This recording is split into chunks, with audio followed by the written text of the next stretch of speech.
Hey guys, subscribe for daily content, and if you're shopping for gear, make sure you check out the description for the newest items at some of the very best online retailers.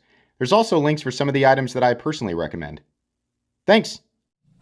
What's going on YouTube? Metal Complex here, and today I've got another short, little unboxing video to show you guys. I have a Hinderer knife. Man, it feels like it's been a really long time since I've unboxed a Hinderer. This is actually a model that I have never experienced in a different form. But this is, I pretty much consider this a totally different knife.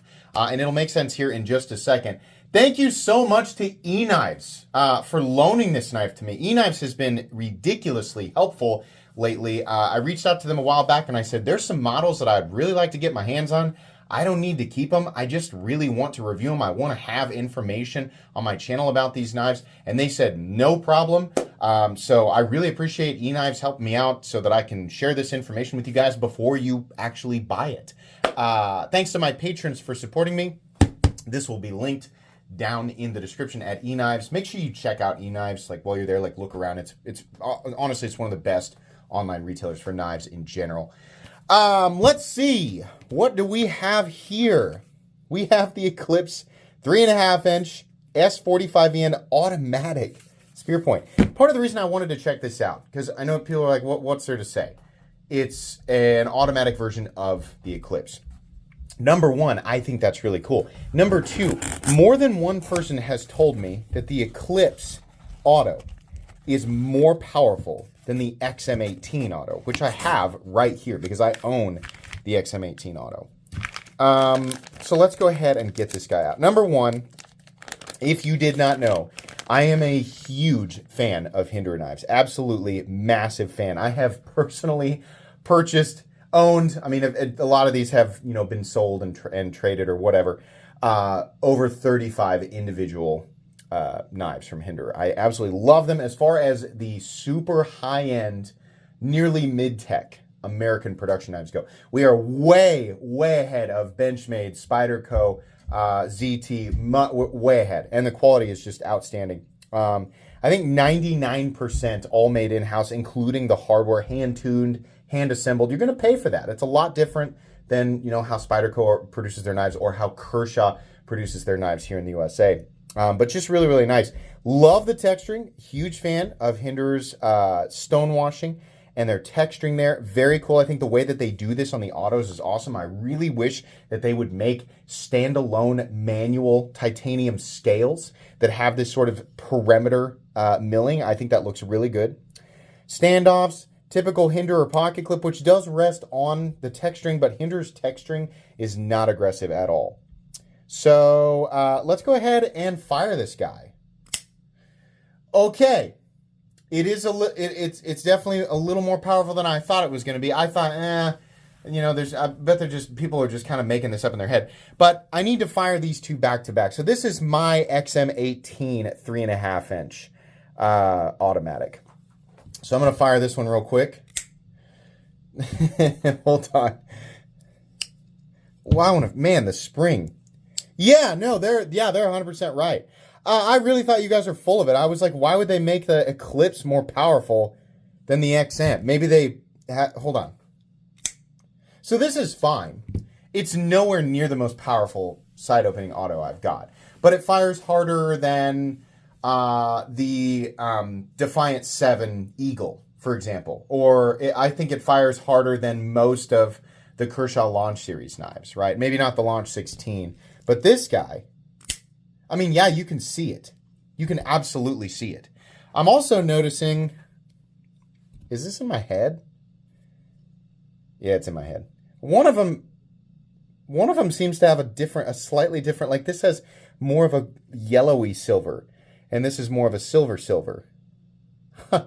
Maybe even the blade as well. I don't know. That's weird. I wonder, and I mean, that's not just the camera light, that's in my light as well. Interesting. I'm sure it varies batch to batch, you know, with all the manual processes. But yeah, so the spring is noticeably like stronger when you're putting it away. That fires pretty hard. I think it was my buddy who I have nicknamed Goku was telling me. He said the Eklipse fires harder, and I was like, okay, why? But no, like for sure. I don't have a problem with the power on the XM18 3.5 inch. As long as you are holding the button down, the blade will kick out into the open position. I think this is just fine. I have honestly really enjoyed this knife. But now I actually want the Eklipse. Yeah, dang. I just really wasn't, I really thought there's no way. Yeah, that's definitely noticeable. Okay, well, there we go. That's mystery solved there. So I also have a manual Eklipse here that's incredibly similar because, and I think this was a Southern Edges exclusive. That's the non-flipper. I love the Eklipse, and if you didn't know, the Eklipse lore is, it was meant, I think, to eclipse, that's the whole idea, to eclipse the XM18. It was developed as an evolution of the XM18. And I think the idea was superior ergonomic lines, maybe better, I think all the Eklipses have better flipper tabs, or are more comfortable to deploy flipper tabs, and I think that was the idea. But as time progressed, the flagship XM18 became exponentially more popular, followed by the Eklipse. The Eklipse is still very, very popular. It's a very popular knife. It's just not as popular as the XM18. So that's interesting. But if you're wondering, does the Eklipse have better ergonomics than the XM18? Absolutely it does. Flipper tab or not, it absolutely does. And truthfully, the Hinderer knife that has the best ergonomics is the Jurassic. But the Jurassic is kind of an ugly knife, so it doesn't do nearly as well. The XM18 just has that classic, hardcore American tactical work knife look to it. There was something about Hinderer knives, and if you got the sickness like me, you know exactly what I'm talking about. It's kind of hard to describe what it was about those knives initially that just drew our attention.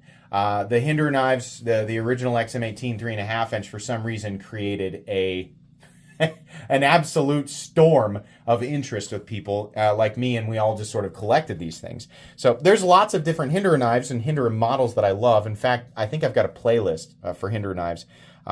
If you want to go back and see everything, all the different models that he's created, my thoughts on them, you can absolutely do that. But the Eklipse is very impressive. Now, these are going to be really, really expensive knives. If you want full titanium, which is definitely not something that we see for side-opening autos, it's rare for a side-opening auto to be made with titanium scales.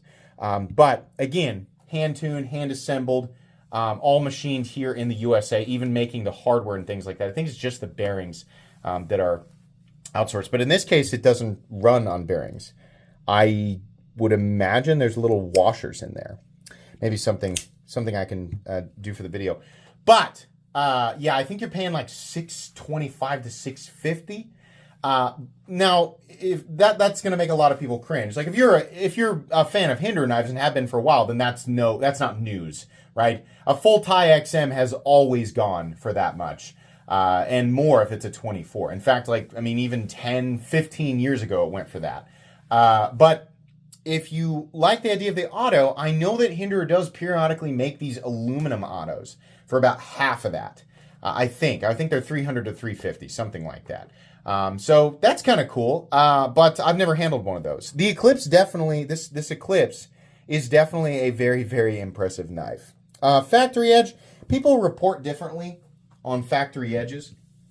You'll read online that Hinderer knives come dull. This has all been one shot, so you guys watched me take it out of the box there. So do they come dull out of the box? No. So why do people say that? Couple of different things. One, people have varying definitions of sharp. Sometimes you're getting that information from somebody who obsessively sharpens and tries to get the absolute thinnest geometry behind the edge that they possibly can, and they are working tirelessly to sharpen things. So their definition of sharp is different than what would come standard on a production knife, right? A good factory edge versus their edge. They might call that dull. It's not dull. It's not a fair definition. It's just not as sharp as their, professional, ridiculously thin edge that they've mirror polished. Two, the other thing that can happen, sometimes, and this is not just Hinderer knives, sometimes knives can come from the factory with a goof up for an edge. And sometimes it'll just not be, particularly sharp. In fact, I bet anything that we have a slight variation between all three of these knives. Now, this knife I use periodically. So that one, yeah, it's got, that kind of feels like, you know, an edge that's been used a little bit. This XM18, I don't use. Whoops, we missed there. It also doesn't have quite as slicey an edge, but I definitely can slice with it. So yeah, like this one, this brand new factory edge, paper's not going to do anything to it. But this brand new factory edge from Hinderer is ridiculously sharp. It's not going to have the best cutting geometry at 165 thousandths, right? It's fairly thick behind the edge, but is it sharp? Do they come sharp from the factory? Yeah. But if your edge is goofed up, you simply need to contact Hinderer knives and they should take care of it for you. So if you are new and you have heard that before, coming from somebody who has owned over 35 and has reviewed I don't even know how many, no, that's usually not the case. They usually do come sharp, but they are thick behind the edge. You also, you know, I make this joke a lot.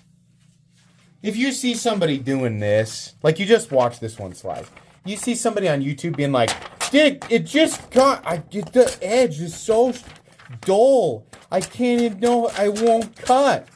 Stop watching. Stop watching. It's just dumb. If they don't know how to approach a piece of paper with the edge, then you know you don't need to be taking advice from or getting information from a page like that. But yeah, what they mean is they are thick behind the edge. So, anyways, I digress. I will fully review this knife. I'll give you guys a full comprehensive review. We'll talk about it a little more in depth versus the XM18. We'll talk about what's inside the pivot, etc. And we'll talk about value like we usually do. So you can expect to see that here in a couple of weeks. But that's going to be it for today. Thank you again so much to eKnives for allowing me to share my thoughts on this knife with everybody. Please make sure to follow me on Instagram at metal_complex. If you enjoyed this video, leave a like. If you'd like to check out my other content, I do, of course, have lots of videos of knives that are either expensive or inexpensive that I do or don't like, so check those out. If you enjoy all my content, go ahead and click on that Metal Complex logo right there and subscribe because there's definitely more coming. Thanks again for watching, everybody, and have a great day.